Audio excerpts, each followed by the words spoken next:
talking about holiness and how to live a witnessing life and what that means for many of us today in this world, in this day and time, and how we can be a witness in our schools, in our daily lives, in our families.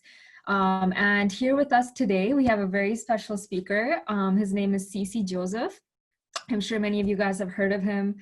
C.C. Cheta was the former national coordinator for Jesus Youth.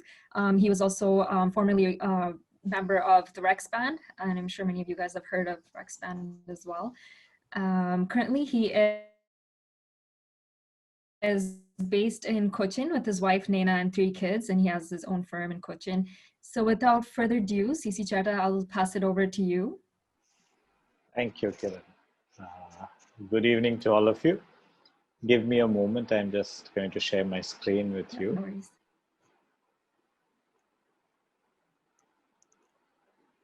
Can you all see the screen? Yeah. Yes, we can, yeah. Oh, okay. So, like Kiran said, my name is Joseph and I have an initial called CC, and people usually know me by my initials. And those who have heard me before, my initials stand to the fact that I often completely confuse people. So if you are sitting here expecting certain very definitive answers, I don't know. But yeah, we will go through a journey and see what comes out of this journey that we are going through now. And at the end of this maybe time that we spend together, one thing I promise is your faith that you have will be rattled a bit, and maybe we will see how we can move ahead. So before I go into our small interaction today, I just want to say what I do. Like Kiran said, I have an organization called Fourth Way Foundation right now. And we have 2 major projects. One is Nanagushala that you see on the right of your screen, where we work with children with disabilities. And on the left of your screen, you see a project that we have in Kerala called Venda, where we work with children to keep them away from substance abuse, drugs, and a lot of other things. And over the last couple of years, very beautiful things has happened. And I'm not going into the detail, but 2 important things that we often highlight is, one, to the top of the screen, you see an image of my wife Diana presenting at the United Nations.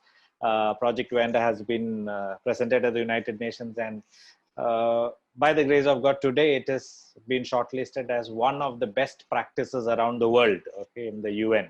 So that is one thing. And by the blessing of God, the image that you see down is, we had the privilege to meet the Holy Father and tell him about our project and get his blessings for the project. So that is what happened in the last 1 year or so. Let us go into our discussion today, and our discussion is around the word holiness. And I just want to give you a heads up, okay? My way of looking at faith is a little different. So if during this time that we spend together, you think that I am saying something that is affecting your faith negatively, please bear with me and pray for me, okay? And if I am actually helping you journey in your faith, you pray for me that also, okay? But let's start by answering this question. Okay, so what is holiness? And before I continue, I would want to know your answer. So on your devices, whether it is your phone or your laptop, please go to the website called menti.com and use the code 2067021. Website is menti.com. If you go into the chat box, I have given the details over there also. Menti.com 2067021, and just answer that question. Okay, so I'm stopping the screen share, and you have the details in your chat box. Whatever comes to your mind, okay?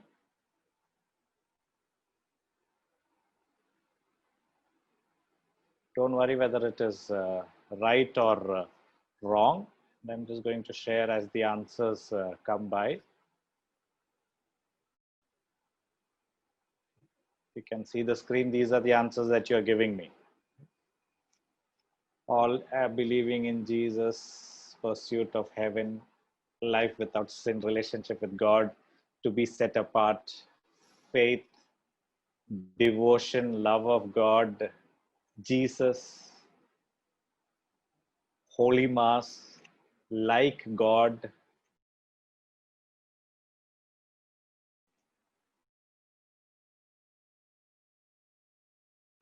that are coming repeatedly, I suppose. State of being holy is now slowly gaining importance.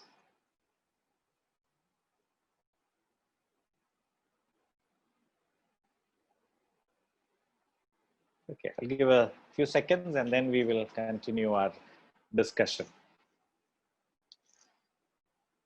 And all that you are typing in over here is not wrong, not right also, because faith is a very, very typical journey where you cannot definitely say, okay, this is the only way of looking at it, or that is the only way of looking at it. So I'm closing the Mentimeter now.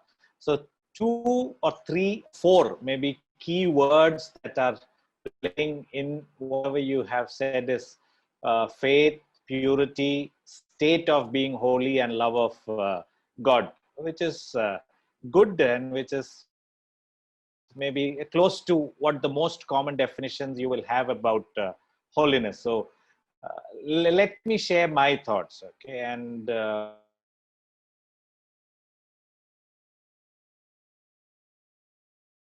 I am saying this outside because I am saying this in a context, okay?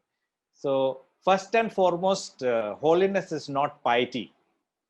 Okay? Just because you say 100 rosaries a day, or just because you go for daily mass, or just because you go for all the prayer meetings doesn't mean that you are holy. Okay? And when I am saying this, I am also telling the fact I am not holy. Okay? I am trying to be holy. I am a scoundrel by maybe nature, and that is why maybe the Lord has called me. So holiness is not piety. And second very important statement I'm going to tell you is holiness is not equal to purity as we understand it.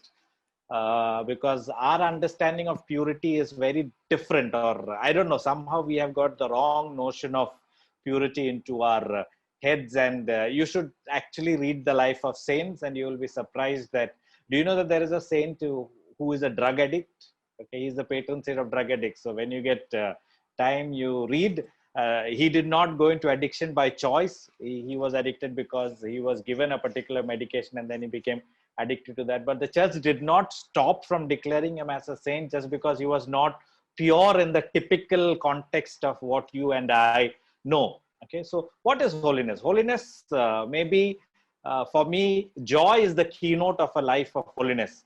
Because when the angels came and announced the good news, the angels told the shepherds, if you read Gospel of Luke chapter 2:10, it says that I bring you good news of great joy.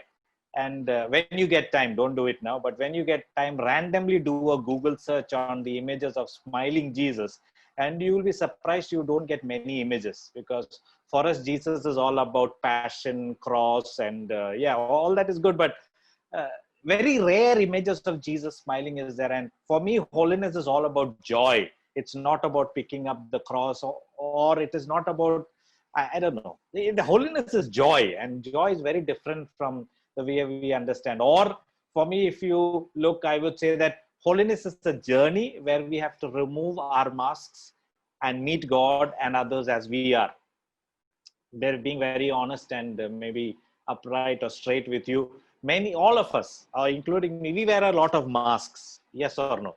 When we come to JY, we put a particular mask. When we go to church, we wear another mask.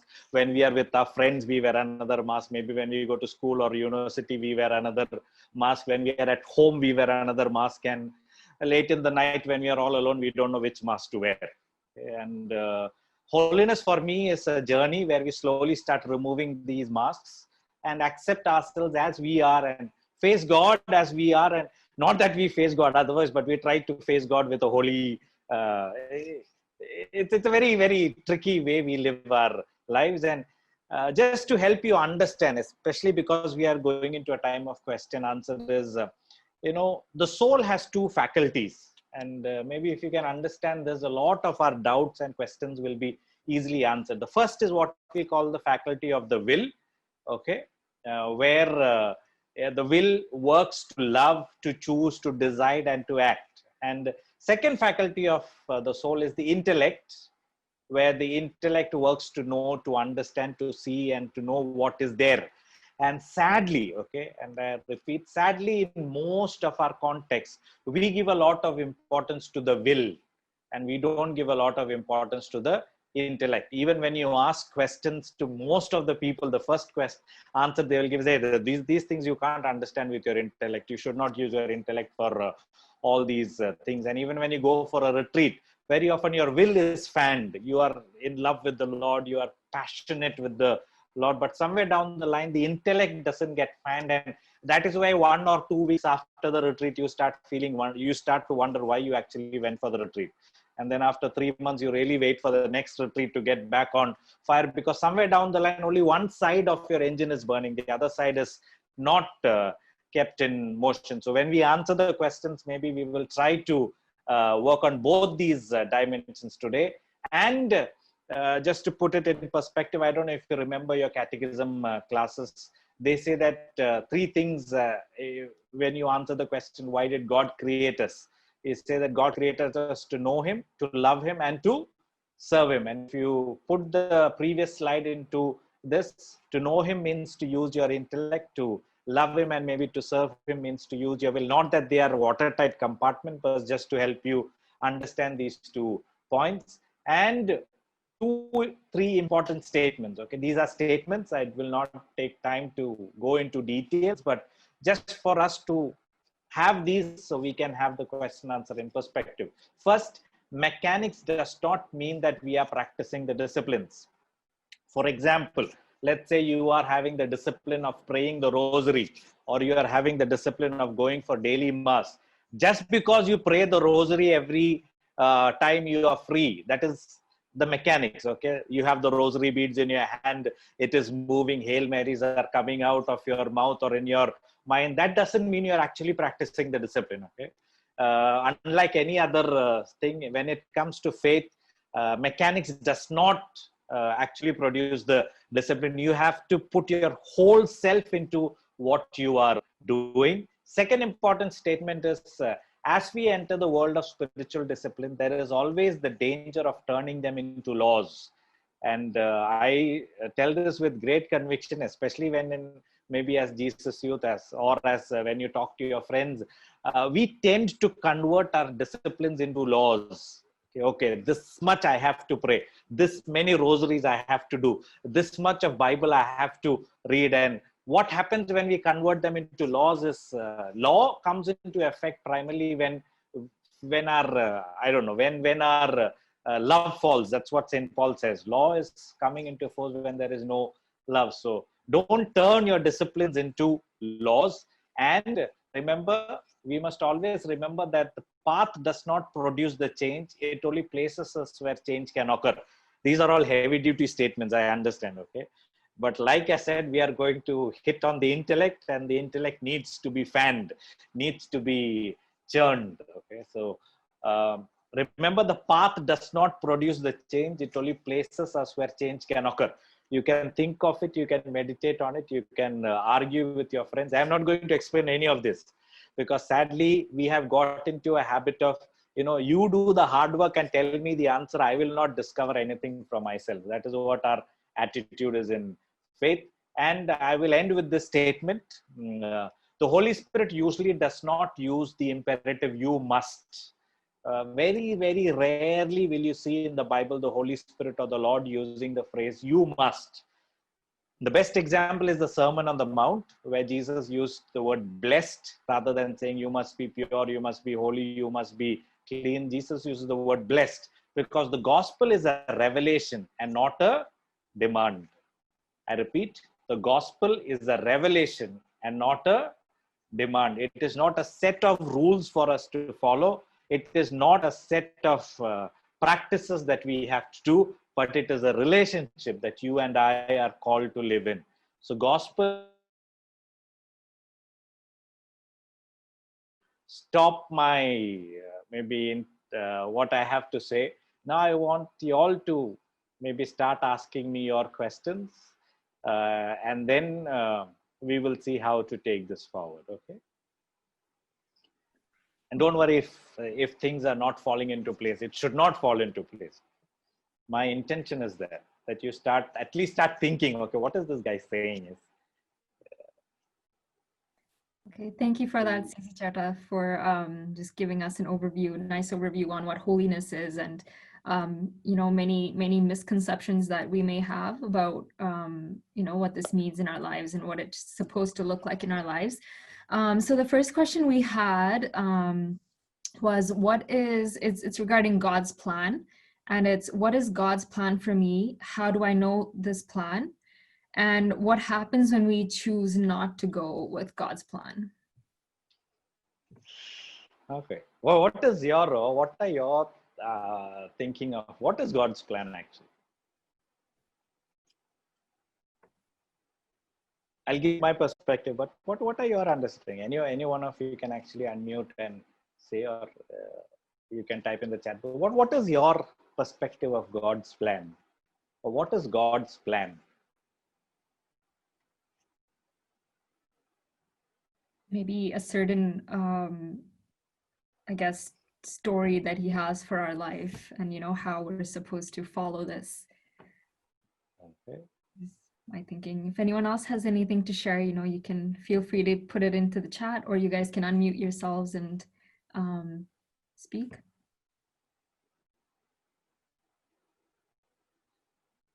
Okay, someone said God's plan is for our best. Okay. But what is God's plan?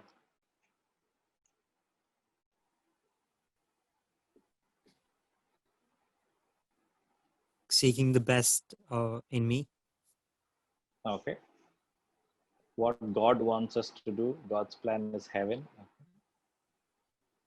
To create heaven on earth. Okay. To get us back to Him in heaven with Him.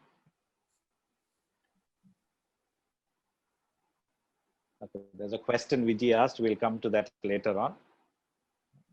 To be united with Him. Wonderful. So you all are thinking in line. Okay. God's plan. Now don't get me wrong, please.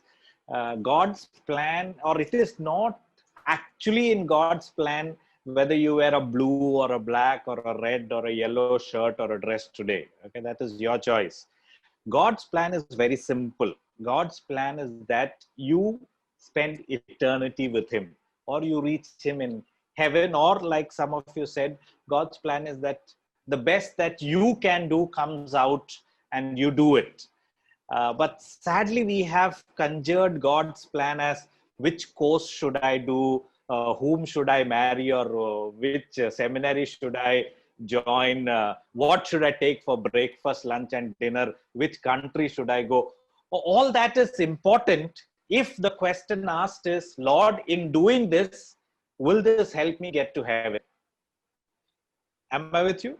Okay, so when you ask whether you should get married to someone or whether you should study a particular course, why you are asking that is not trying to understand whether it is God's plan or not. You are trying to ask God, or you are trying to maybe relate to God and ask Him, Lord, in doing this course, will it help me get to heaven? Because will it bring the best that is within me out? Will it be the best for me? So what happens if you don't do God's plan? In that context, there is nothing wrong if you don't do what there's nothing wrong. He will put you back track, because for me, God is supreme love. Okay. And in love, unknowingly, you can make as many mistakes as you want. Unknowingly. Okay. Intentionally, deep in your heart, your conviction is that you should go to a particular direction, and you disobey that is very different. But we human beings, we don't know many things, and unknowingly, when you walk the wrong direction, what do you think your Father in heaven will do? He will put you on the right path. Okay, never think that He's going to punish you, or oh my God, will He destroy me? No, He will put you on the right path, because He is supreme love, and love cannot punish, or love does not know how to punish. Love will put you on the right path. So don't be too worried about God's plan. Don't be too uh, to, for me, the simple question you should ask before taking any decision or any major decision in your life is, Lord, will this decision actually help me to get closer to you, or will it take me away from you? And if you are convinced that this decision will help you get closer to the Lord, then follow it as God's plan. And don't worry whether it is right or wrong. Even if it happens to be wrong, your Father in heaven will put you on the right track, because He is love. Okay, and He loves you. Great. Thank you, Etta. So can we go to the next question? Yeah. Yeah, go ahead, Thomas. Okay. So Etta, like we had a lot of questions on this one. It was about prayer. So there was two parts of the question. So the first part was, does prayer make a difference? You know, why should I pray if God knows everything in my life? You know, do I need to ask Him? And the second part was how to pray. You know, it was more so, and how do you pray more effectively, and you know, how do you build that relationship with God? Okay. So again, I want to get your understanding. What do you think prayer is?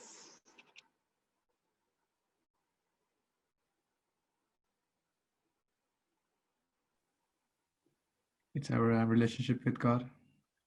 Cool. Okay. Communicating, relationship. Okay. Anyone else? Conversation. Okay.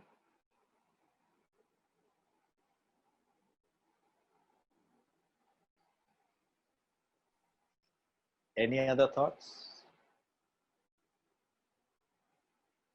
Talking and listening to God. Okay.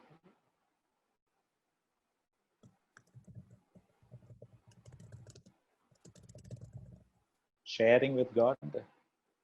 Petitioning to God. Why I'm asking this question is then only the answer will come in perspective. Otherwise, I will say something that has no relation to what you think prayer is. I'll give you one sermon that I heard long back, where it was a bishop from Australia, if I remember correctly. He said, for an average Christian or for an average Catholic, 99.9% of our prayers are prayers of petition. You know, the moment we think of prayer, the only two words that come to our mind is give me, give me, give me, give me, give me, give me, give me, give me, give me. And our prayers are all around this give me's, okay, in one way or the other. And he then asked, do you know what is the remaining 0.1? Okay, 99.9% is prayers of petition. So what is the remaining 0.1? So we gave him all possible answers, and he said, no, nothing is correct. And he said, for most people, the remaining 0.1 is more petitions, because that is the only type of prayer that we know, and that is the only type of prayer we think we should do. So in the context of petitioning or asking God, yes, whatever you are thinking is right. He is your Father, and as a father, honestly speaking, you need not ask Him. Okay?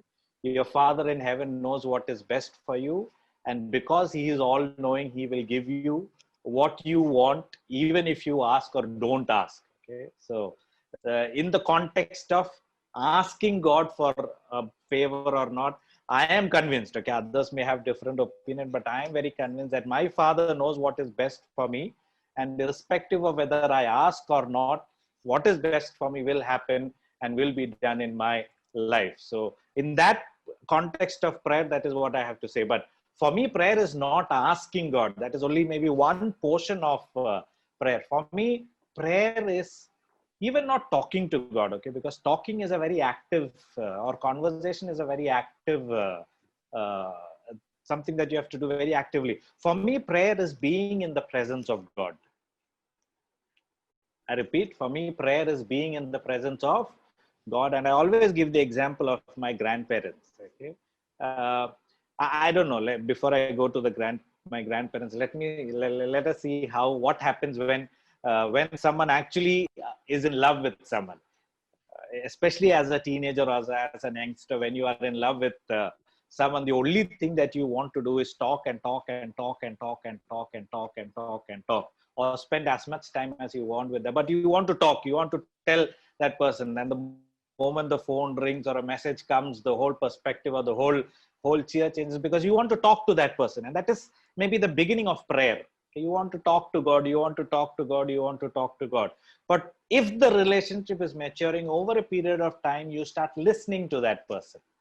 Okay, so from talking to that person, the second portion of your relationship is listening to that person. And the third stage, like I said, what I learned from my grandparents is, they are no more now, but in their ripe old age, from morning to evening, all that they used to do was sit next to each other, okay, with a cup of tea or with their meals. They don't talk, they don't speak, they don't listen, but they are sitting next to each other, enjoying each other's presence. And for me, that is prayer. You are in the presence of God, not talking, not listening, just being aware of the fact that you are in His presence is the biggest prayer. It's like, I don't know, how many of you have gone swimming? At least people who go swimming. Well, let's say you're going to swim in a pool, or you're going to a beach. When you go swimming in a pool, I don't think you carry a bucket and a mug with you because you want to pour that water on your head. You go and you jump into the pool. The pool will make sure you get wet. You don't have to do anything all that you have to do is jump into the pool. So prayer is like that. Many times we think that prayer is an effort that we make. And a couple of months back, I was giving the example of my daughter. When I was talking to her, she's around 15 now, and asked her, how was your prayer life? And she said, I can't pray. I said, so what's your biggest struggle? So she said, I can't concentrate. Then I thought to myself, I have taught her a wrong idea of prayer, because prayer is not concentration. It's the wrong thought that people have taught us, that prayer is all about concentration. Prayer is not about concentration. Prayer is about being in the presence of God. And I always give the example of this young boy, and I love this boy for what he wrote in a letter. Okay, he said, "Dear God, I think of you sometimes, even when I don't pray." I repeat, "Dear God, I think of you sometimes, even when I don't pray." And I believe that is the best prayer. So prayer is being in the presence of God. And one famous author on prayer gave the best definition of prayer. And if you can understand this, the way you pray will change. Okay, he said, prayer is not what you do. I repeat, prayer is not what you do, but what God does. In 10 minutes in prayer every day. Those 10 minutes is not what you do. It is what God does in you when you are in His presence. It's like the water. Okay, you jump into the water will make sure you get. You don't have to do a lot of things. But yeah, maybe just to help you understand, or just to help you begin your journey, you can follow certain methods. But when you start talking, like you befriend a person, I don't know, have you ever made new friends? If you make new friends, there's usually a pattern we follow. Okay, maybe you look at that person, you smile, then slowly say hello, maybe shake hands or give a hug. But that is a process that we follow to make a friend. But after that person becomes your friend, don't tell me you have this criteria in front of you. Okay, first thing I should do when I meet him is smile, then I should shake hands, then I should ask question, how are you, and then listen to that. We don't have any rule or any process after that friendship is made. And I believe with God, all that you need to do is just go to Him and say, Lord, here I am in your presence. Again, don't quote me wrong, okay? And don't use what I said somewhere else for your benefit. Even in that moment when you are, let's say, praying, even if you fall asleep, it is okay. Don't say that you pray 8 hours every day. Okay, that's not what I am saying. What I am saying is, let's say you decide to pray for 15 minutes in the morning, and yeah, some days don't make it a habit. Okay, don't sleep during your personal prayer time, but you tend to doze off during your prayer time. Wonderful, don't worry. Even Saint Peter slept. The apostles slept when they were asked to pray. So don't look at prayer as a heavy thing that you have to do. Prayer is being in the presence of the Lord. And that is all that prayer is. And that being in the presence of the Lord will do what it has to do. Unless and until you resist, okay? Now, if you go to a swimming pool with a with wearing something that is waterproof and you don't want to get wet, then the water cannot do anything. So unless until you intentionally resist, if you are aware of, even now what you're doing is prayer. Okay?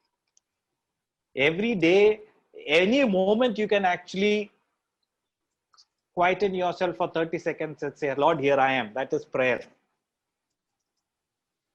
That is very simple. I think somewhere down there we have complicated it a little too much. And maybe one warning, don't ever equate prayer with feeling. Sadly, because we are part of the charismatic movement or something, or a lot of us want to, we tend to equate prayer with feeling. If I feel nice, that means I prayed really well today, right?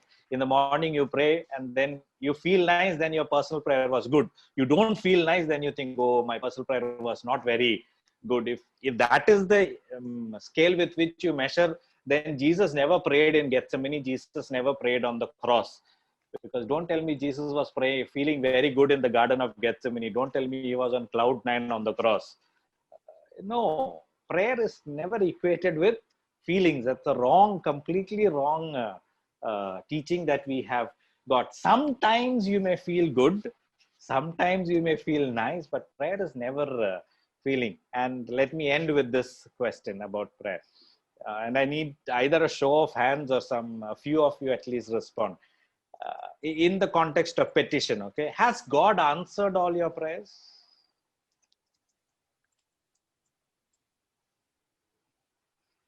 At least say yes, no, don't know.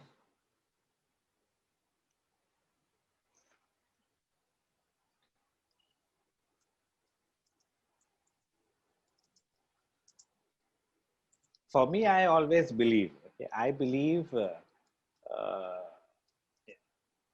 that God has answered all your prayers. His answer may be a no. Is no an answer? You ask me for something and I say no. Have I answered you? So has God answered all your prayers? God has answered all your prayers. He has not answered it the way you want it to be answered. Okay? And if you have been in a relationship with the Lord, he has 3 favorite ways. Okay, very often he says no. Sometimes he says not now, later on, and sometimes he says yes. So no is an answer. Never stand before your God and doubt whether your Lord will answer or not. He will answer. He might not answer it the way you want it to be answered. And maybe one more example I give. I always give this to youngsters, how we have been taught wrong things about prayer. I don't know, but at least for me, it's a habit that when I leave home in the morning, I make the sign of the cross, or at least spend a few seconds in prayer. Do you do that? When you leave home in the morning, just make the sign of the cross, or spend a second in prayer. Just say, Lord, take care of me. And just imagine, okay, or you leave home today, and in the morning, fortunately or unfortunately, you could not make the sign of the cross, or you could not do your prayer. And sadly, that evening you meet with an accident. After some time, where does thought go? We tend to feel, oh my God, I did not pray. And that is why this bad thing is happening to me.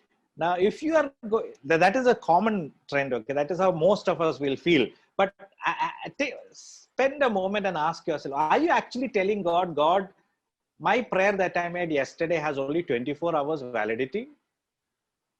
You did pray yesterday.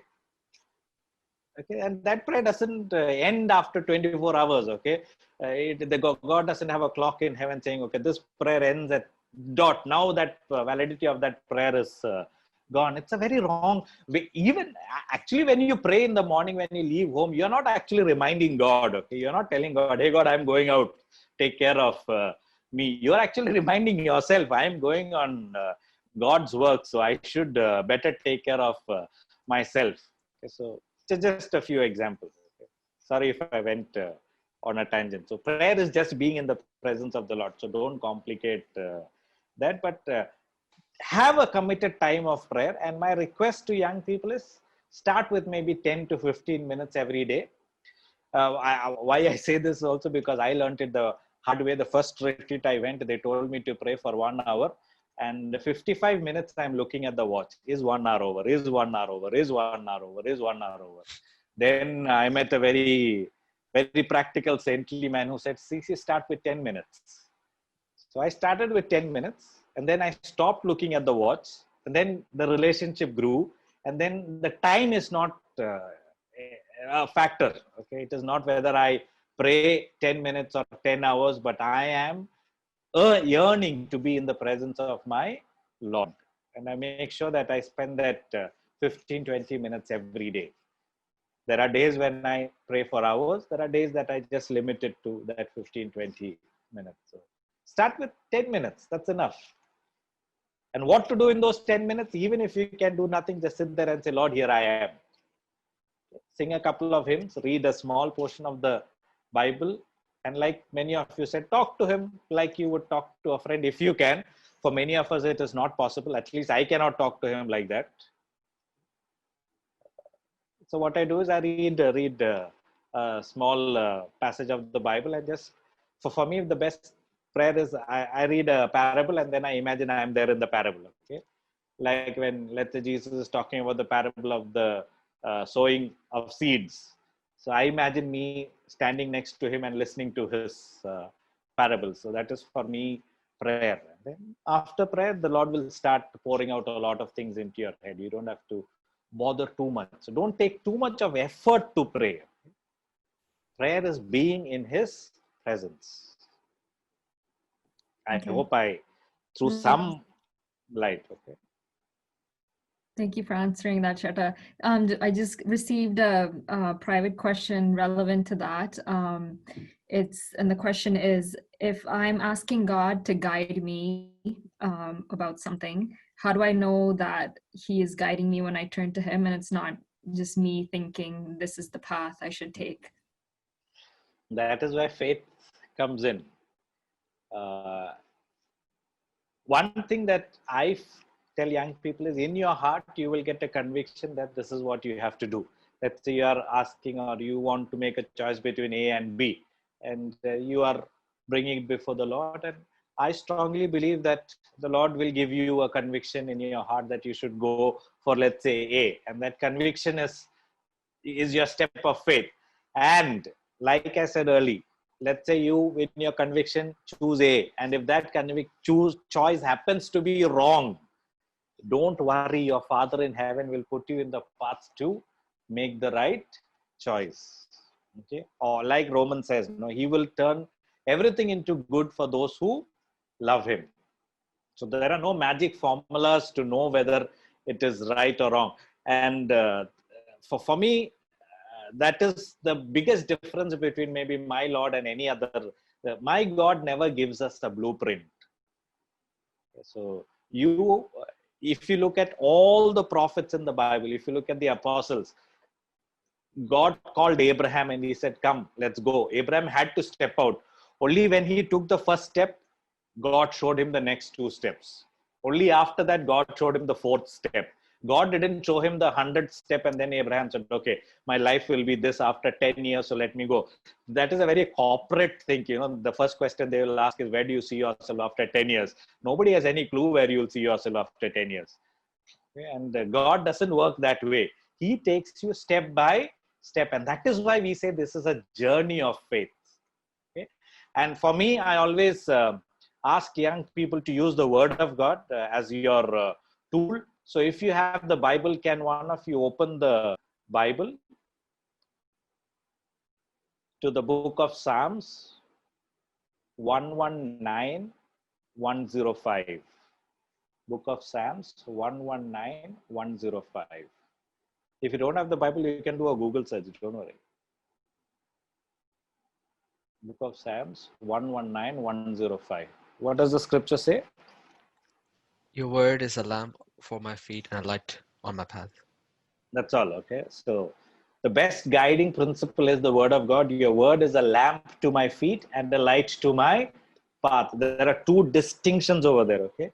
It is a lamp to my feet. That means it will tell you which step to take next, and a light to my path. Okay, it gives you a distant direction also. So if you are totally confused of what to do and how to go about it, spend some time with the scripture and then follow the conviction of your heart. Okay, the word of God is a light to your feet and a lamp to your path. Thanks, CC Chetta. So the next question is from Dia. So Dia, if you want to ask the question. Yeah. Hi, Cheta. So Hi, the question came up from Catholic. How can I overcome challenges and live a witness life? Dia, you're just breaking up there a bit. You clear. Okay. Can you ask that again? You can. Yeah. So the question. No, Dia, you're still breaking. Yeah, do you mind if I ask? Yeah, you go on. Okay, I have the same question here anyway. So the question was how to overcome and live a witnessing life as a Catholic teenager in today's world. So a lot of the questions were based on how to witness to your friends, especially if your friends are not of the faith, how to live a witnessing life among that.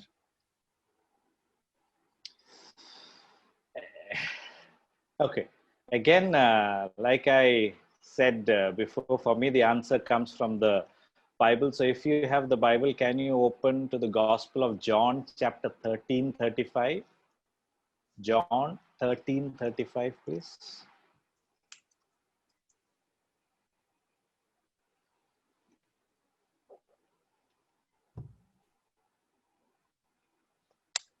By this, everyone will know that you are my disciple if you love one another. Okay, so the best witnessing life is a life of loving one another. And that's the simplest thing Jesus said. Others will know you are my disciples by the love that you have for one another. You can wear a big rosary, you can carry a big Bible, you can print a cross on your forehead. All that will not lead people to God. What will lead people to Jesus is the love that you have for one another, is the love that you have for your fellow beings, is the way you interact and you cherish them in your life. And when I say love for one another, I don't mean love for your fellow beings in the church, okay? Love for, do you think Mother Teresa had to go around preaching or had to go around telling a lot about Jesus? By the very fact that the work she did spoke so much. I'm not saying you have to do like Mother Teresa, okay? I'm not saying you have to go have that very unique calling, but you and I will have to learn to love everyone as maybe Jesus loves them. And with that attitude, we will be able to win everyone to the kingdom of God. And if with that attitude, you, let's say, have a rosary in your hand, you have a Bible in your bag, all that will help, because your prime motive and your only motive should be because you love the other person. I can give you one example, okay, with a young teenager.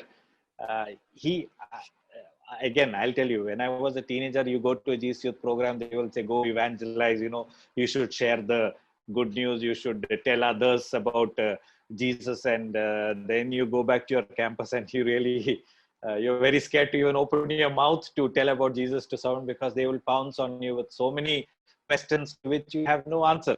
Okay, so I know about of a young teenager. He's an old man now, but a young teenager, after one program like this, he went back to his college or his school, and he did not have the courage to speak to anyone.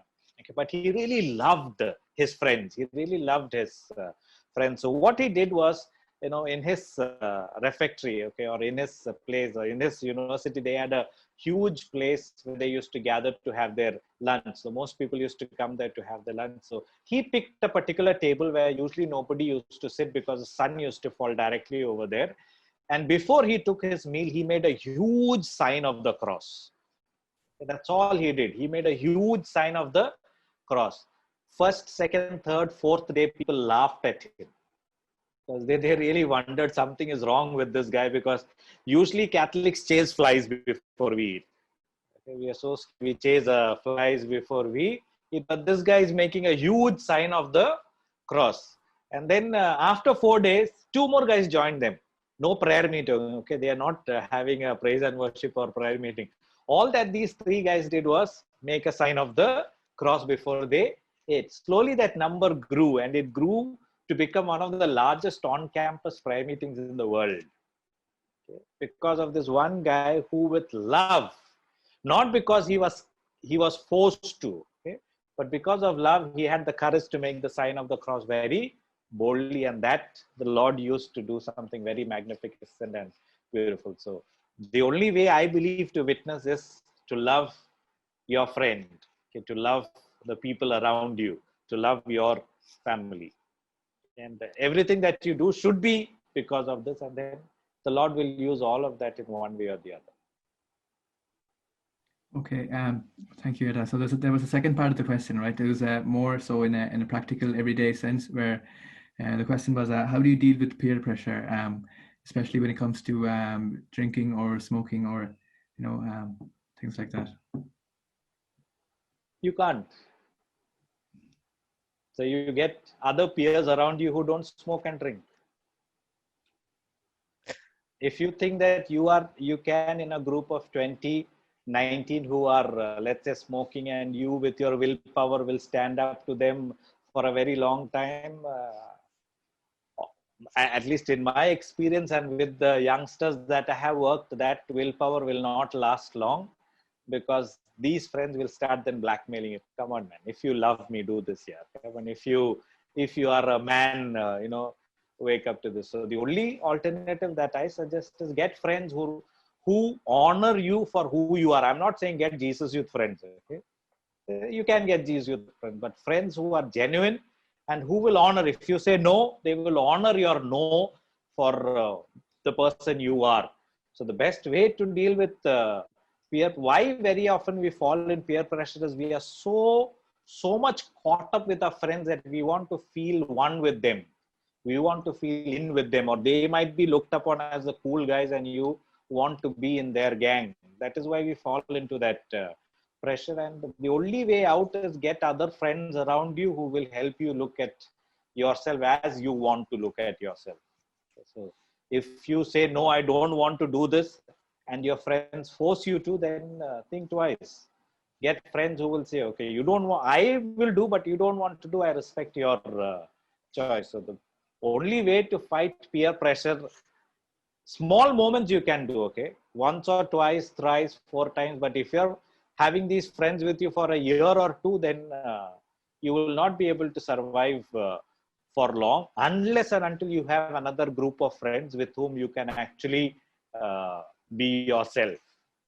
Okay? And the best place for me is the movement, is the Jesus Youth, where at least I can come here and say, this is the struggle I'm facing in the university, this is the struggle I'm facing in school, how to go about it, or what can I, not that they can advise you, but at least you are telling someone, and then when you go back, you have some group of friends who will at least respect you for who you are. For me, see, willpower doesn't work, okay? After a particular point of time. If it's a short-term relationship, willpower will work. But if it's a long-term, I'm sure you know better than me, okay? You would have said, let's take every 25th December or 31st December or your birthday, so much of willpower decisions we have taken. After some time, what happens? Unless and until you have friends who will push you to do that.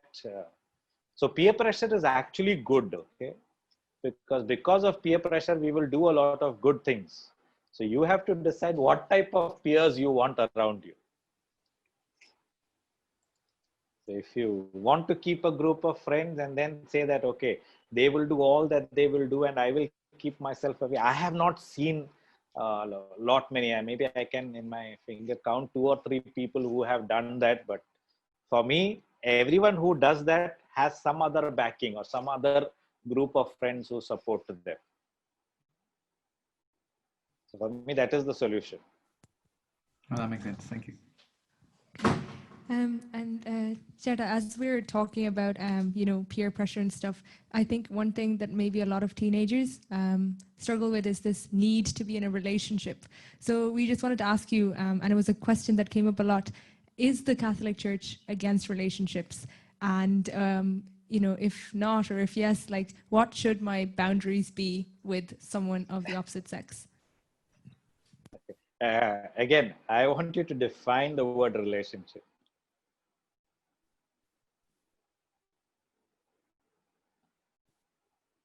What do you mean when you say what is the view of Catholic Church on relationship? Like a boyfriend or a girlfriend kind of relationship, I think, is what most people meant. Okay. I don't think the church is against having a boyfriend or a girlfriend. Okay. Or rather, I often tell my daughter, have many boys as your friends. Why limit your choices so early in life?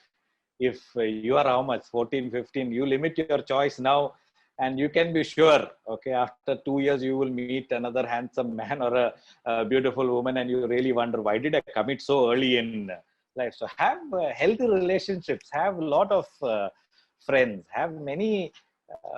I don't know if you should have an exclusive relationship. The church doesn't say it is wrong, but for me, it is a lot of pressure on you. It is a lot of stress on you. It is a lot of to-dos and a lot of check boxes to tick when you make that relationship exclusive. So I would rather say have very healthy friendship with people of the opposite gender. Talk to them, spend time with them. But do you want to make that relationship exclusively at this age? I don't know. I would, at least for my daughter, my advice is don't limit your choices now.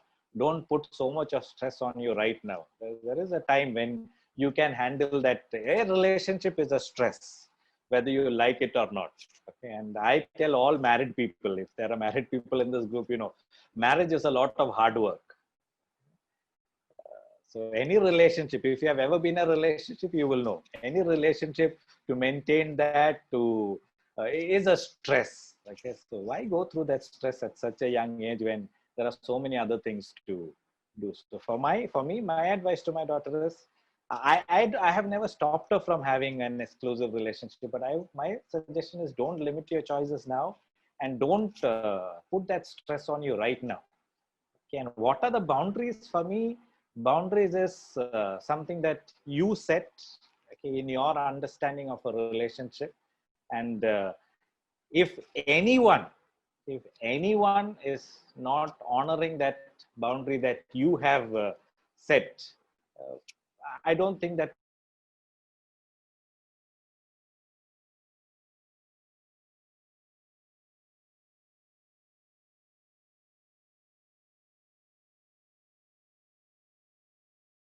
let me not break.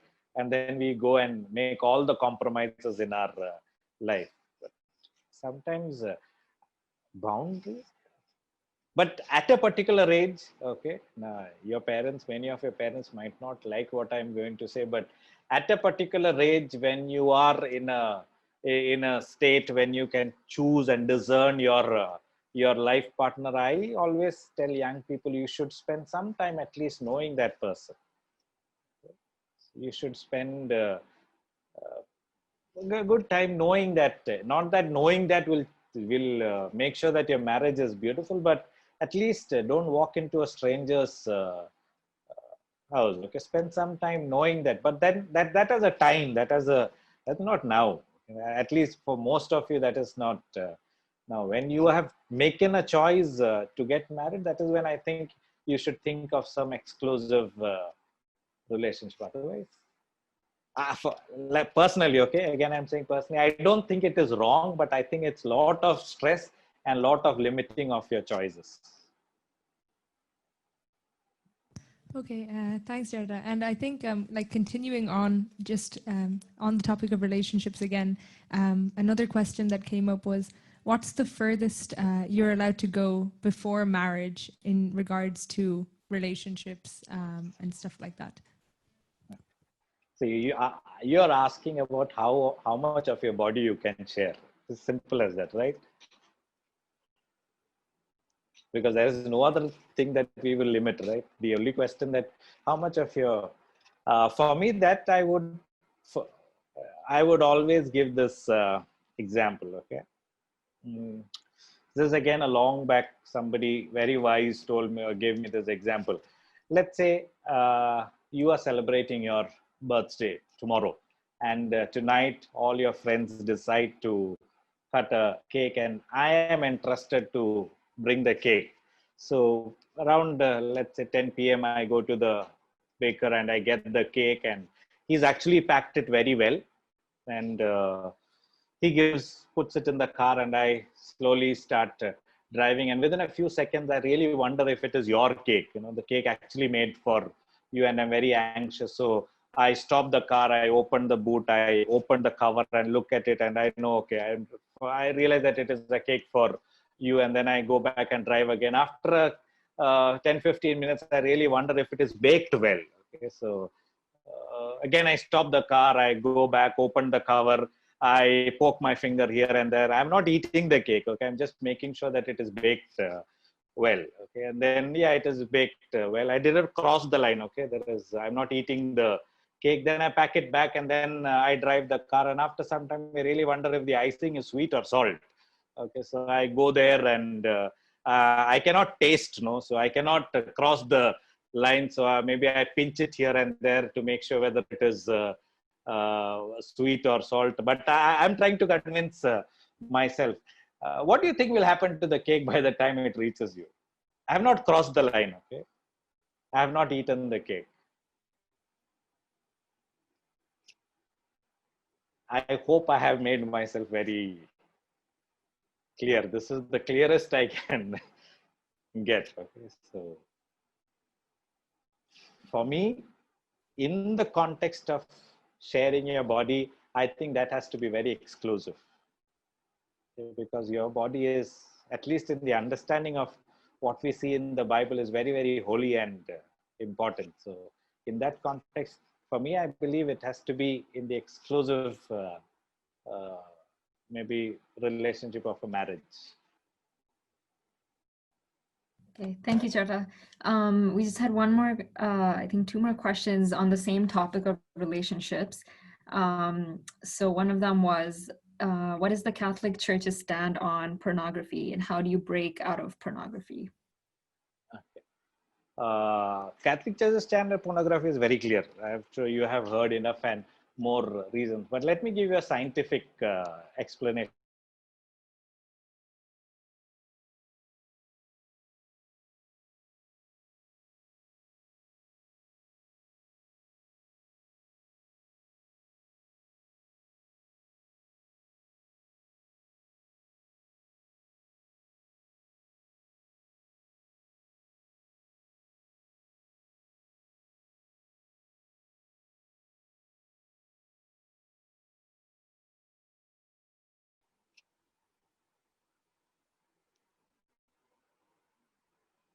What are you getting bonded to? You're getting bonded to the screen in front of which you are sitting, or the magazine with which you are reading. That is why coming out of that becomes very, very difficult. Okay, so pornography for me is wrong, because you are getting addicted to something that is not real. And we are counseling hundreds of kids now who, because of their addiction of pornography in early age, now when they are married, they can't look at their life partner in the right sense, or they expect what they saw in their pornographic videos or images to be something that they can do with their life partner. So for me, this oxytocin is released, and you are getting bonded to a laptop or to your mobile phone, and then what happens is that bonding becomes so strong it is difficult to break. Now, how do you break? If you are serious, okay, and I repeat, if you are serious, you have to take certain drastic steps. First thing that you have to do is, if, for example, if you're addicted to pornography, first thing that you have to do is you should make sure that you have no screens behind closed doors. Okay, if you are browsing your net, it has to be in the living room or where other people can see what you are having on the screen. Okay, otherwise you will not break of this free of this habit and you'll be making a fool of yourself. Second, if you have a very trusted friend who will help you, or you have an elder who can journey with you, there are a lot of softwares available today, okay, like Covenant Eyes and all, which you can install on your device. And if ever you are tempted to go to a particular website where there are pornographic material, your friend gets a notification saying that this person is going through this site, and that person can actually call you and say, hey, stop. Okay, so if you're very serious. Third thing I always say is try not to be alone as much as possible, because all these thoughts come when you are alone or when nobody is around you. So if you have a lot of, if you are addicted to pornography, try not to be in a secluded place for long. Let's say you are sitting in your house and you have that temptation, just get out and walk, okay, or go for a shower. You have to distract yourself as frequently as possible. Okay, so 3 very simple things. 1, never have your screen in closed doors. 2, have a trusted friend or an elder with whom you are in a maybe agreement that you install certain softwares and they can track what you are watching or what you are seeing. And third, the moment a temptation like this comes, distract yourself, go for a shower, go for a walk, go make a tea, go out of your house, make yourself or go to open places. Okay, so you can fight this distraction, because if this bonding has happened with the screen, then like I said, it will be a process that will be needed for you to break free, and that will take a little time. It will not happen overnight. Now this is what I'm calling it, this is for addiction. Okay, now you see a beautiful girl, or you see a handsome man, and you say, wow, don't worry. Okay, what is your first reaction when you see a beautiful sunrise or a sunset? What is your first reaction? Your first reaction is wow. Or you are stuck. Okay, you just stay still there. Or you see a beautiful scenery, you see the rainbow, you are stuck. So that is the power of beauty. Beauty always attracts. Okay, so you see a man or a boy and you feel that beauty is attracting you. That is natural. If that attraction is not there, you come and meet me. Okay, we need to talk. Okay, so you see someone beautiful, you say wow. But you don't wait there and you make everyone close their eyes and you say, okay, that sunrise is only for me. Or you don't box that sunrise for yourself. That is for everyone to watch. So I often tell this to young people, okay, especially for young men. Girls, I don't know how you will make this, but my spiritual director long back told me, see, when you see a beautiful woman, don't turn your face away, because the moment you turn your face away, after a few seconds, you'll be forced to look back, because that is the power of beauty. So what you should say is, you see a beautiful woman, look at her and say, wow, beautiful woman, but not for me. That is your prayer. Okay? Wow, beautiful woman, but not for me. So if you see a handsome man and you are attracted to that person, that is the power of beauty. Beauty attracts. Okay? You see a beautiful painting, you can stand there for hours without even realizing that you're actually looking at that painting, because it is that beautiful. That is the power of beauty. Okay, so you see a handsome man, look at that man and say, wow, handsome man, thank you God, but not for me. All right, thank you, Sarta. And the last question, guys, just wanted to let you know that we after this question, we'll be opening up the floor for any for open questions. If you guys have anything on your mind that you would like to ask, you can either put it into the chat, or you can message it to me or Roshan privately, and we can ask on your behalf, or you guys can just unmute yourself as well and ask. So Charta, the last question is, what is the church's stance on homosexuality, and how do we respond to friends who are gay? Okay, church's stand on homosexuality again is very clear. Okay, church has what we say. Church, not only homosexuality, anything that you see, church always dislikes the act. Okay, or church condemns the act of any sin. Okay, be it drinking, be it pornography, be it, but the church always loves the person. Okay, so the act of homosexuality is something that the church doesn't approve of. Okay, so that is something that is not approved by the church. That doesn't mean that people who have homosexual tendencies are not loved by the church. That is a very wrong way of looking at it. I'll give me a second. I'll put a link onto the chat box, because you will need some time to talk and some time to understand this. We recently did a chat show on this. Okay, we have a small YouTube channel called Catholic Chai. So let me put that link for you.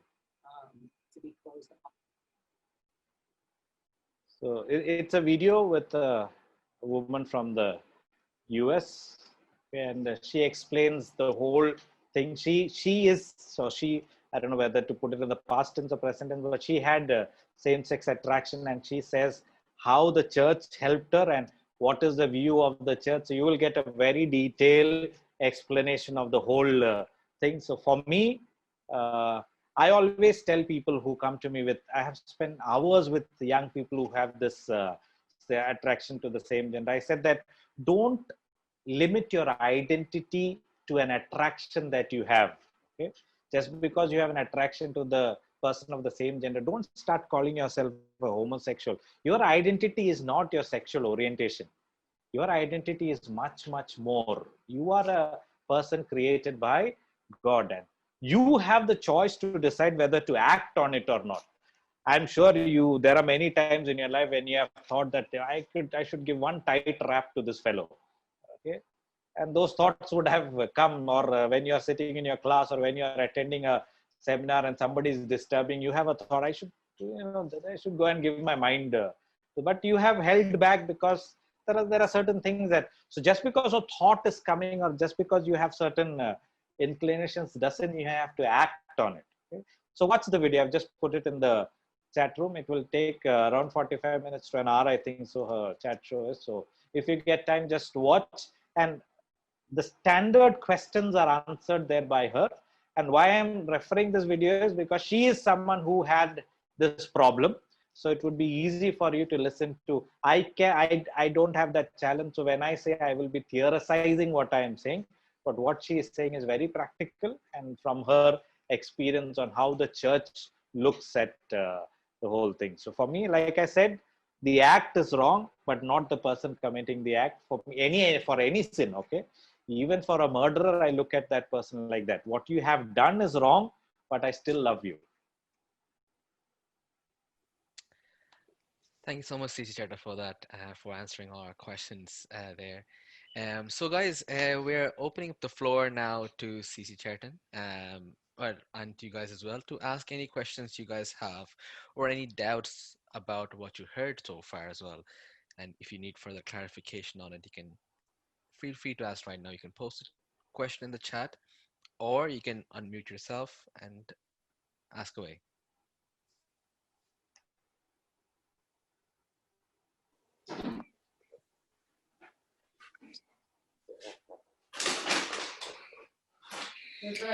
Cheda, hi, this is Ashley. My question is, how would you explain modesty in like today's world, especially living in a European country?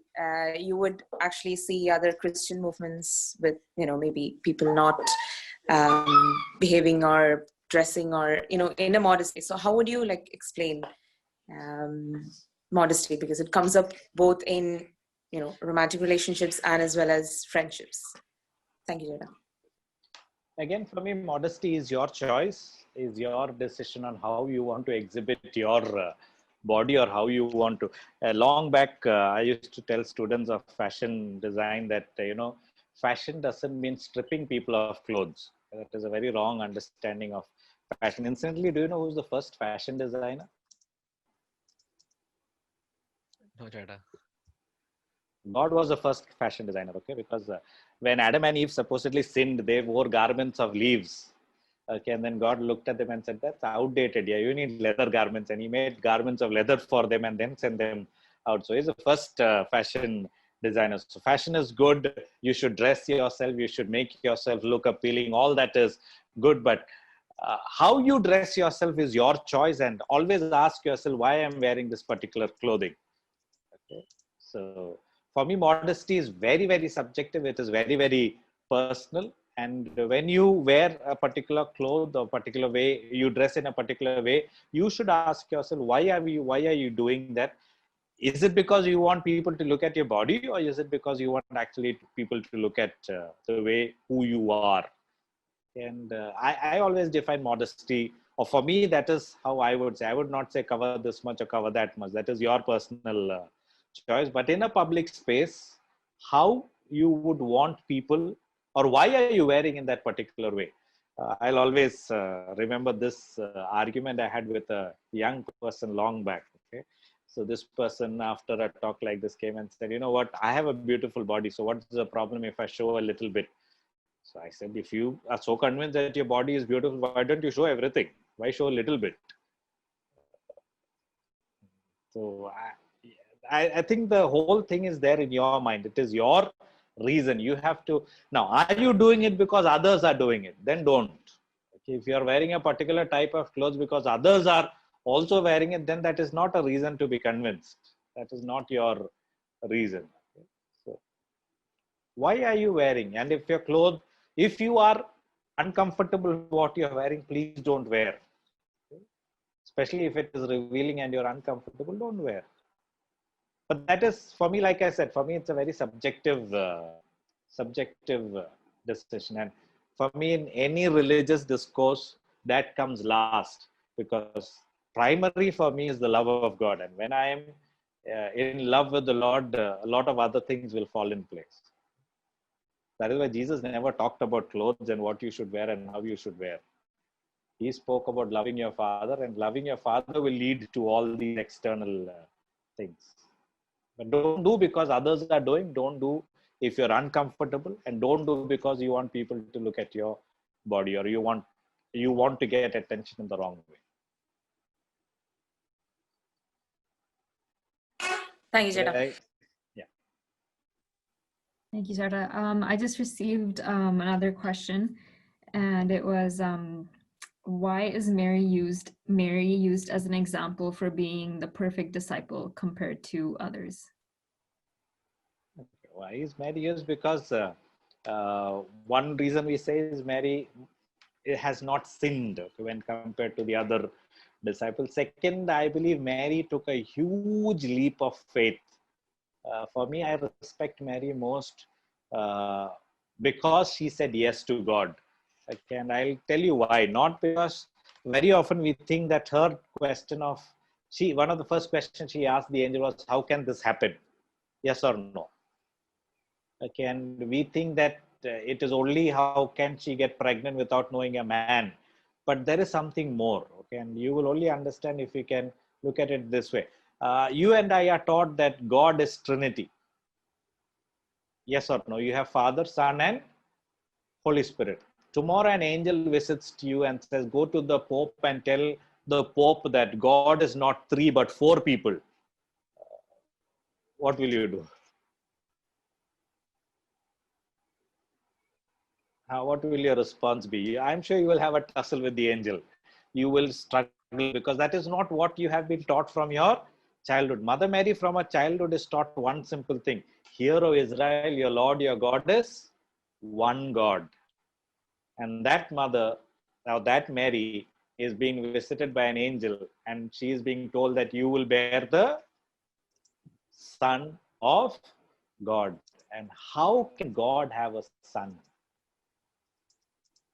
And that was her biggest struggle. But she still trusted the Lord and went ahead, knowing a lot of things that would come would be painful and difficult. So for me, Mary is maybe more looked upon more because she was willing to take that leap of faith when compared to a lot of other disciples. And that is how I look at Mary. Thank you, Jada. The next question is, what is the meaning of life? Like, I guess, what is the purpose of life? Life, the only answer I give to those people is John 10:10. Okay, I have come to give life, and life in all its abundance. So the meaning of life is to live life to the fullest. and what you think is that is what you have to live. Now, all of us, if you are serious in your pursuit of philosophy, you will keep asking this question: what is the meaning of life? And that is something that there is no general answer to that. Okay? There is no general definition to that. Even if you ask a doctor when a person is living or dead, they have only conditions. Okay, they can only give you conditions of something that is living or dead, but there is no definition for what is life or what is death. So for me, I don't have a definition or an answer to what is life or what is death, but living it to the fullest is what you and I are called to. And each one of you, if you're serious in your pursuit, you will find your answer. Okay? You will what life is for you. But don't tell me that that is what life is for me. That is not what life is for me. That is what has been revealed to you. But live it to the fullest. John 10:10. I have come to give life and life in its fullness.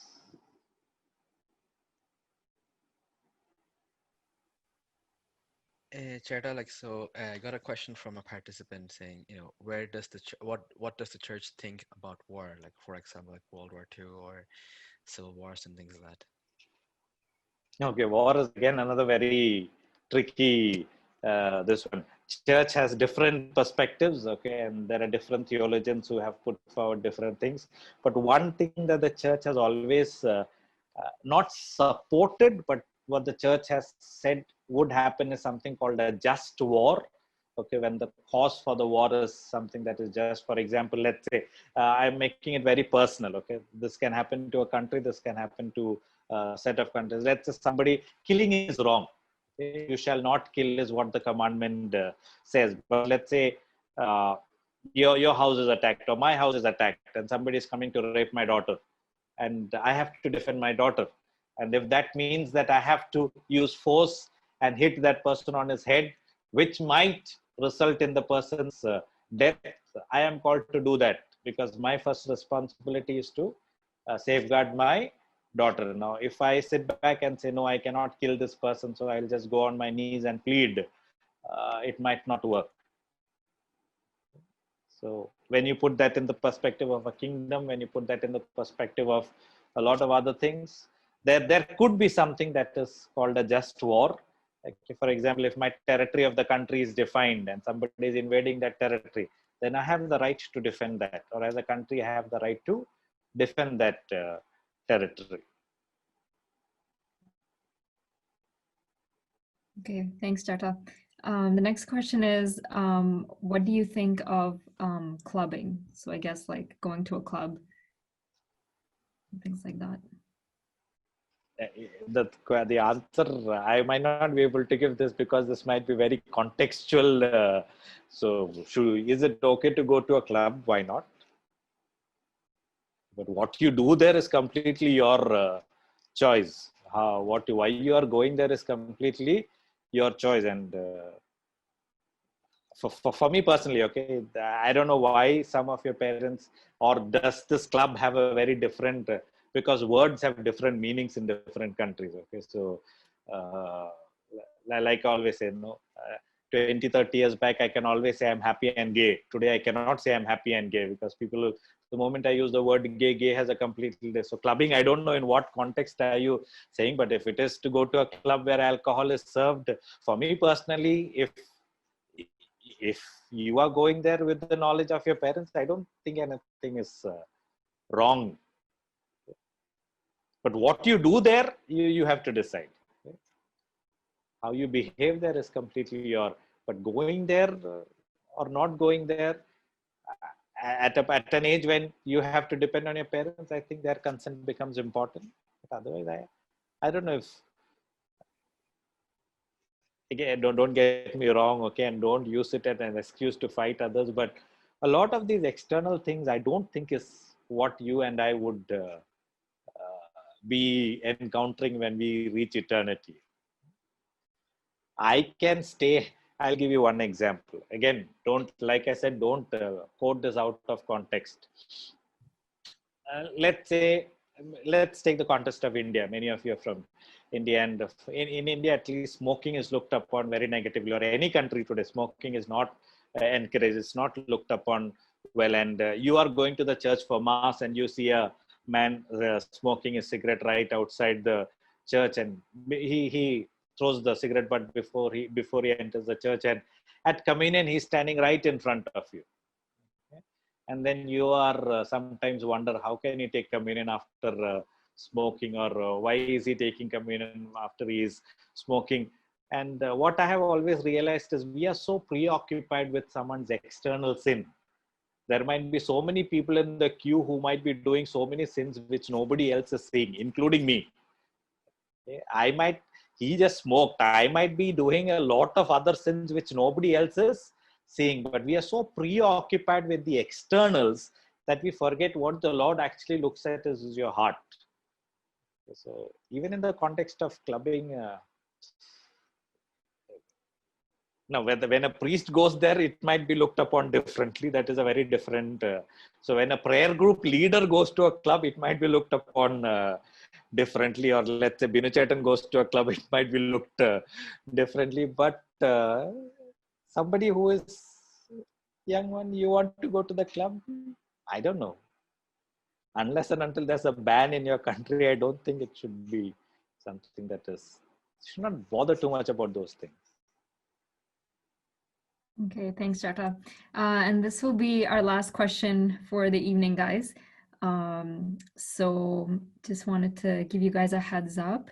And the last question, Jata, is when it comes to choosing which career or job you have to pick, how do you know what is right for you? Honestly, you don't. Okay, and the best people who are confused, your patron saint should be Saint Job. Not Job, Saint Noah, okay? Because Noah was one guy who did the most career jumps in his career. Okay, if you know Noah, he started as a farmer, then he became a shipbuilder, then he became a zookeeper, then he became a captain, then he went back to farming, and then he became a maybe someone who runs the vineyard. So he is the best patron saint if you're too worried. Two things that I tell youngsters when they look at their careers. One is look at something that you think you are good at. It's something that you think you are good at. Okay, now that might not be the only criteria. Two, something others have also told you that you are good at that thing. Okay, let's say if it is a particular trade or a particular skill, yeah, it is. I can always think I am good at singing, but if others, when they hear me singing, they close their ears, then there's no point in believing that I am good at singing, right? So I should know that I am good at something, and others should have affirmed that skill in me or that journey in me. And today we are living in a world where you don't have to worry too much about your career unless and until it is something very specialized, like even medicine. Okay, you can study something else and then turn to medicine, or you study medicine and you can. So at least now, when we were growing, it was not that easy. But today you live in a world where career is very fluid, and people appreciate you moving from one to other if something doesn't do. So you should not worry too much about it, but focus on these two things: something that you are good at and something that others have said that you are good at, and try building a career around that. That's the easiest way to go, but it's not as easy as I'm saying. But today you have all the offerings of moving from one to other, so I don't think you should be too worried about what you're going to do. Great. Thank you so much, CC Cheta, for spending the last 2 hours with us. Going through each question patiently and answering each of our questions. So, guys, thank you so much for each and everyone who came here today and spending the last 2 hours with us. It was great having you guys, for all the questions you guys shared with us through the questionnaire that we sent out. It was really, really great. It was really great opportunity to see all the questions that you guys had, all the curiosities that you guys had as well. It was great. So, the last note I would say is that as the song went during the worship, have your hearts wide open and build your relationship with God, so that you get to know more about him, and you get to know what he has for you as well, like what plans he has for you. If he has anything to communicate with you, to understand him better, you get to first build that relationship with him by spending time with him. And as TC Sharton said, start small. Start by spending 10 or 15 minutes in prayer daily with Jesus, and and then grow from there. So guys, thank you so much once again. And for those who couldn't make it, if any of your friends didn't get to make it, we have this webinar recorded. So if any one of your friends need the webinar to sort of go through it again, and if you want to listen to the answers again, you can ask, your fellow prayer group leaders. We'll be posting in each of the prayer group WhatsApp groups, and sharing with among you guys. And also it should be available on the GC Youth Ireland YouTube channel as well. So yeah, guys, thank you so much. So once again, Can I say one thing before we end? yes, sure, CC. Yeah. My only request to all of you listening is don't complicate God. Don't make him so complicated that you really wonder whether you should have a relationship. He's a very simple being and he loves you. And just enter that love. That's all that matters. Just enter that love. Then it will be a journey that will be so different for all of you. It will be very different. So we will not generalize anything. So don't complicate God and just enter.